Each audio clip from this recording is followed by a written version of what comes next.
ನಮಸ್ಕಾರ ಕರ್ನಾಟಕ. ಏನ್ ಗುರು ಕಾರ್ತಿಕ್ ಕುಡುಕರ ಸಂಘದ ಅಧ್ಯಕ್ಷ ಆಗಕ್ಕೆ ಹೊಂಟೋನೆ ಅನ್ಸುತ್ತೆ. ವಿಷಯ ಏನಪ್ಪಾ ಅಂದ್ರೆ, ಕಾರ್ತಿಕ್ ಸ್ಟಾರ್ಟಿಂಗ್ ಬಂದಾಗ ಸಂಗೀತ ಟೀಮಲ್ಲಿದ್ದ, ಅಲ್ಲಿ ಜಗಳ ಆಯ್ತು. ಅದಾದ್ಮೇಲೆ ತಿರ್ಗಾ ತನಿಷಾ ಅವ್ರು ಬೇರೆಯವರಾದ್ರು, ತನಿಷಾ ಟೀಮ್ ಒಂದಾದ. ಅದಾದ್ಮೇಲೆ ತಿರ್ಗಾ ನಮ್ರತನ ಹತ್ರ ಒಂದಾದ. ಕೊನೆಯದಾಗಿ ತನಿಷಾ ಔಟ್ ಆದ್ಮೇಲೆ ಇವಾಗ ಸಂತು ಪಂತು ಜೊತೆ ಬಂದು ಸೇರ್ಕೊಂಡಿದ್ದಾನೆ.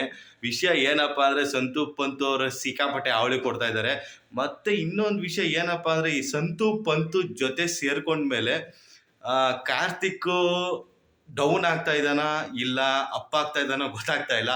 ಸಂತು ಪಂತುನ ನಂಬಕ್ಕಾಗಲ್ಲ, ಯಾಕಂದ್ರೆ ಅದರಲ್ಲಿ ಅದು ಅಂದ್ಬಿಟ್ಟು ತುಕಾಲಿ ಇದಾನಲ್ಲ, ಅವನು ನಂಬ್ಕೊಂಡ್ಬಿಟ್ರೆ ನಿಜವಾಗ್ಲೂ ಕಾರ್ತಿಕ್ನ ಇನ್ನು ಮೂಲೆ ಗುಂಪು ಹಾಕ್ಬಿಡ್ತಾನೆ ಅಂತ ನನಗೆ ಅನ್ನಿಸ್ತಿದೆ. ಮತ್ತೆ ಇವರ ಅವಳಿಗೆ ಅವನು ತಡ್ಕೊಂತಾನೋ ಇಲ್ವೋ ಅದು ಗೊತ್ತಿಲ್ಲ, ಯಾಕಂದ್ರೆ ಯಾವಾಗ ಹೆಂಗಿರ್ತಾರೆ ಹೆಂಗ್ ಚೇಂಜ್ ಆಗ್ತಾರೆ ಅಂತ ಹೇಳಕ್ಕಾಗಲ್ಲ. ಮತ್ತೆ ಇವನೇನೋ ಮೇಲ್ ತರ್ತೀನಿ, ಮೇಲ್ ಎಬ್ಬರಿಸ್ತೀನಿ, ಈ ಆಟನ ನಾನು ಜೋರಾಗಿ ಮಾಡಿಸ್ತೀನಿ ಅಂದ್ಬಿಟ್ಟು ತುಕಾಲಿ ಸಂತೋಷ್ ಮಾತಾಡ್ತಾ ಇದ್ದನ್ನ ಎಪಿಸೋಡಲ್ಲೆಲ್ಲ ನಾವು ನೋಡಿದ್ವಿ. ಅದೇನ್ ಮಾಡ್ತಾರೋ ಏನೋ ಒಂದು ಗೊತ್ತಾಗ್ತಾ ಇಲ್ಲ ಸ್ನೇಹಿತರೆ. ಮತ್ತೆ ಈ ಒಂದು ಪ್ರೋಮೋ ಬಿಟ್ಟಿದಾರಲ್ಲ, ಇದನ್ನ ನೋಡಿ ನಿಮ್ಗೇನು ಅನ್ನಿಸ್ತು ಸ್ನೇಹಿತರೆ, ಅದನ್ನ ಕಮೆಂಟ್ ಬಾಕ್ಸ್ ಅಲ್ಲಿ ತಿಳಿಸಿ. ಹಾಗೆ ನನ್ನ ಚಾನಲ್ನ ಯಾರ್ಯಾರು ಸಬ್ಸ್ಕ್ರೈಬ್ ಮಾಡ್ಕೊಂಡಿಲ್ವೋ ಸಬ್ಸ್ಕ್ರೈಬ್ ಮಾಡ್ಕೊಳ್ಳಿ, ಸಪೋರ್ಟ್ ಮಾಡಿ. ನಮಸ್ಕಾರ.